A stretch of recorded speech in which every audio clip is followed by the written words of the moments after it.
Isang radiology technician ang nagsimulang mapansin ang isang bagay na hindi dapat.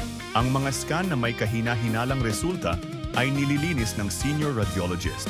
Ang mga pasyente ay pinauuwi. Walang follow-up. Walang pangalawang pagsusuri. Hindi siya bida sa isang pelikula. Wala siyang dramatic na confrontation. Hindi siya sumigaw sa harap ng lahat.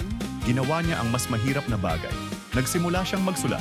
Bawat petsa, bawat scan number, bawat desisyon na pakiramdam niya ay mali. Inilagay niya lahat sa papel.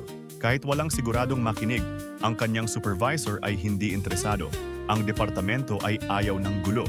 Ang radiologist ay may 30 taon ng karanasan at isang mahabang listahan ng respeto. Siya ay baguhan. Siya ay babae. Siya ay maaaring maging mali. Pero hindi siya tumigil sa pagdodokumento. Pagkatapos ng 8 buwan, ang kanyang mga record ay umabot sa Hospital Ethics Committee. Natuklasan nila ang 10 pasyente na kailangang ma-recall para sa karagdagang pagsusuri.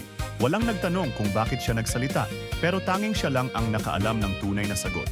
Hindi siya nagsalita para sa karangalan. Nagsalita siya dahil ang katahimikan ay may presyo na hindi niya kayang bayaran.